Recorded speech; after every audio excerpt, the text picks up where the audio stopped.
Retfærdig til velfærdsstat. Made by Peter, Sebastian og Tobias. Med grundloven, der blev vedtaget i år 1849, blev indført ydelser til folk, der ikke havde mulighed for at forsørge sig selv eller deres familier.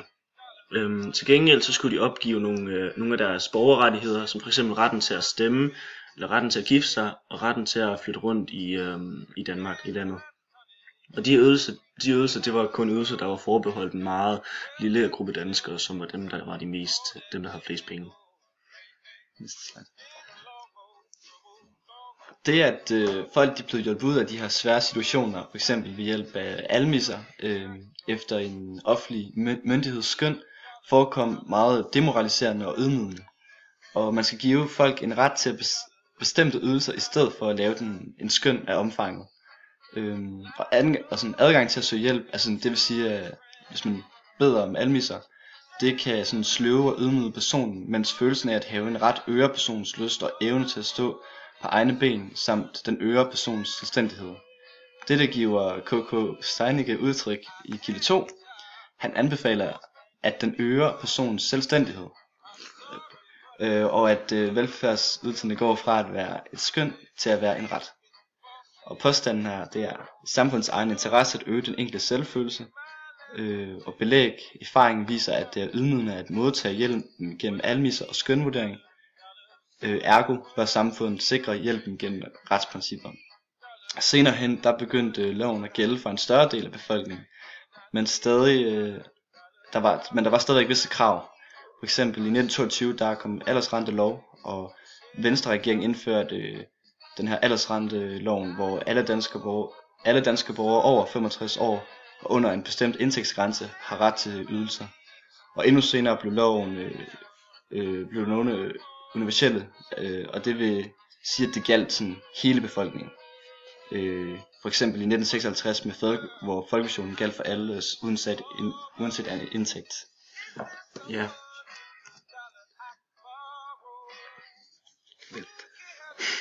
I 1930'erne der ramte arbejdskrisen Danmark, og i form af den her afsætningskrise for landbruget og massearbejdsløsheden for industriarbejdere. Så i vinteren 1933 der rundede arbejdsløsheden de 40% af de organiserede arbejdere i Danmark. Og så er der en kilde, som er skrevet af Ernst Hansen. Det er kilde 3. Han var murarbejder og arbejdsløs i 1930'erne. Og han fortæller, at der nogle gange var folk, der gik rundt og var arbejdsløse i flere måneder og nogle gange flere år. Men her der gik man på fagforeningsunderstøttelse, krisehjælp og lånekontor, men det var ikke alle almisser. Det var ikke alle misser, man søgte, det var nemlig arbejde i stedet for. På det tidspunkt der blev der også set meget ned på arbejdsløse, og der blev ofte skrevet i aviserne, at der var mangel på arbejdskraft på landet. Men da Ernst Hansen og en ven drog på landet fra København for at finde arbejde, fandt de ingenting, for her var også noget med det samme problem. Og de var fra byen og havde derfor ingen forstand på landbrug, hvilket var en af grundene til, at de var svært ved at få det her job, svært ved at få de her jobs.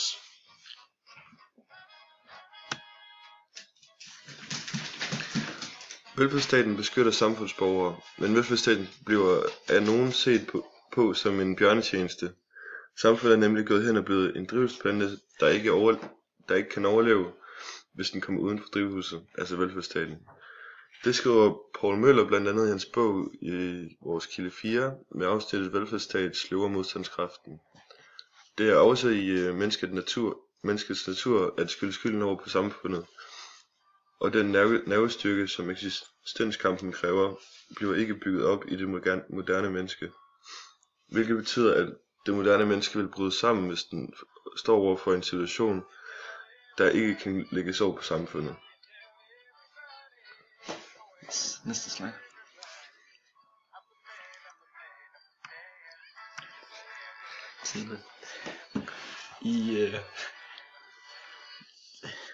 I 1960'erne går statens ansvar for den enkelte borgers velfærd for blot at skabe et vist mål af økonomisk tryghed til, at alle borgere skulle løftes op på et almindeligt acceptabelt niveau.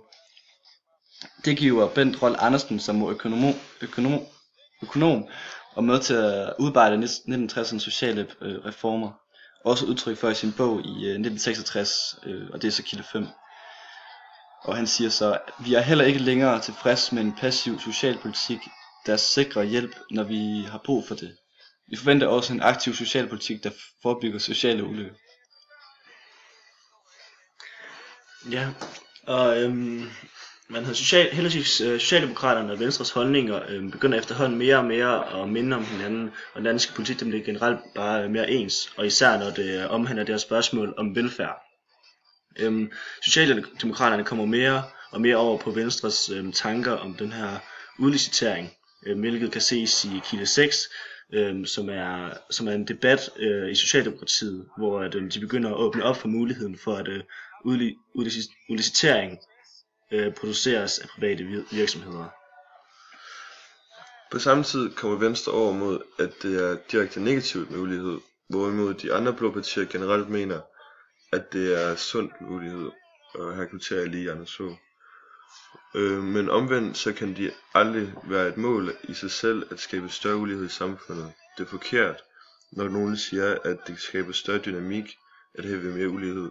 Tværtimod. Generelt snakker Anders Fogh om velfærdsstaten, som om han førte rød politik i hans tale. Han snakker om sikkerhedsnet og chancelighed. Denne udvikling, hvor partierne nærmer sig hinanden, har foregået lige siden dengang, og i dag ligger Socialdemokratiet og Venstre meget tæt på hinanden. I 2005 var den enighed mellem partierne om et velfærdssamfund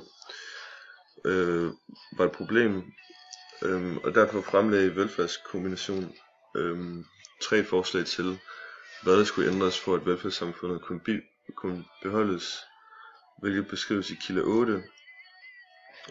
De 3 forslag var følgende: gradvis afskaffelse af efterlønnen, en stigende pensionsalder og brugerbetaling for offentlige velfærdsydelser. Yes, det var det. Det var for den gang. Vi ses, Rune.